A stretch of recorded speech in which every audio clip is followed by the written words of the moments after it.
So, tremendous lesson, right, in the Tito and Chuck disaster. I guess you would call it a disaster. I mean, what's a big fight, right? What's a big fight? Well, that's numbers. That's purely numbers. It doesn't have to be a great fight. And not all great fights are big fights, right? It's one of those things where, could you build anticipation? And it gets lost on so many people, including people in the business, of what promotion means. I've heard athletes say they are under promoted, and I will always challenge them. I go, okay, but tell me what that means. I mean, your face wasn't on enough posters, you weren't on enough billboards, you didn't have countdown shows behind. I mean, tell me what that means to be under promoted. And a lot of times that's where the wheels fall off the bus. They don't know. Look, promotion is only one thing. It's storytelling. That's it. You have to find the story, and then you have to be able to tell it, and then you have to hope that that story resonates. But promotion as a whole is a big experiment. There is no recipe in that, right? I've told you guys this 100 times, but there's no college in the world that you can go major in fight promotion. There's no book in any library in the world that you can check out that will tell you about fight promotion. It's a big experiment. And there's only a few guys alive that know how to do it. And so much of this has been a commentary on Oscar De La Hoya in a negative way, which I'm not sure is fair. I don't know that I totally agree with that, even though I find myself perpetuating that. I find myself being a little bit hard here on Oscar. Look, Oscar is not passionate about mixed martial arts, and that was very clear and very obvious. And when it comes to storytelling and building anticipation, you cannot just set up a ring and the rest of it takes care of itself. I've heard fighters threaten that they were going to leave a promotion and start their own promotion. It does. Go ahead. Go right ahead. That's essentially what we saw here.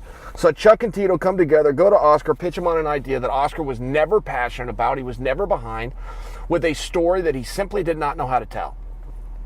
It doesn't make Oscar bad promoted. The lesson to be learned in this is you got to stay in your lane. You just do. Vince McMahon went into football. Didn't work. Vince McMahon went into bodybuilding. It didn't work. He goes in wrestling. He can sell out any arena in the world any day of the week that he wants to, but he's passionate about it. He understands it, and he knows what he's doing. So many people that think it's easy, that you set up a ring, you bring some cameras in. It doesn't work that way. And you're starting to see all the pieces of the puzzle. And yeah, there's a little bit of a knock on Oscar, but he did jump into something that he didn't know what he was doing. I mean, he just didn't understand that it's different. It's different marketing. We're spoiled as MMA, just by one example, but we're spoiled as MMA fans. We've been treated in both Bellator and the UFC from the beginning to 5 feature matches. Boxing goes what we call top heavy, meaning they have one feature match, the main event. Everything else is just to set up the cameras, to fill up the arena for that one mega match. Oscar followed that recipe in some ways. I don't know that he had a mega match, but he still followed the recipe of going top heavy. Well, that's just not what an MMA fan wants. There was many of things that were wrong here. I'm just offering you one example that you guys were able to see. A lot of the things that didn't work here, you guys won't be able to see. That happens in the office, that happens with organizations, and it's just simply not something that would resonate with you guys. I would question, or at least I will respond to other people who have questions, is the same thing going to happen to Dana White? Dana White saying he wants to go into boxing.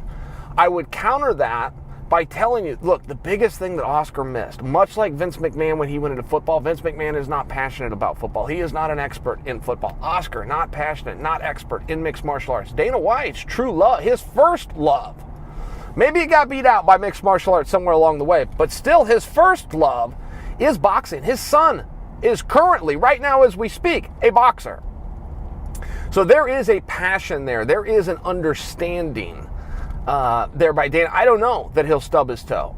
I don't know that he'll have overwhelming success. I don't know what will happen, but it's not quite apples to apples. It's not a guy getting out of his lane and going to something else. You still do have that passion and you still do have that understanding, which is just the one thing that Oscar didn't have. I think that there was also maybe a much broader example that was presented to you guys. You know, you're hearing about this class action lawsuit against the UFC, and you're now starting to see through this that it's not that simple to promote fights. So many people think that it is. It's not. It's not that simple to have these distribution deals, to keep your thumb on top of everything, to make sure you're organized. Look, Golden Boy advertised and planned to do a Black Friday sale where you could get half off of the pay-per-view, which was humiliating and embarrassing and unheard of.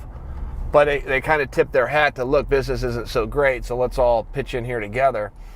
And then they had to run that back on Black Friday. They had to put a big announcement and say, look, we can't do that. We didn't have, contractually, with our distribution partners, we're not authorized to do this. Well, look, that's an organizational thing done in the office.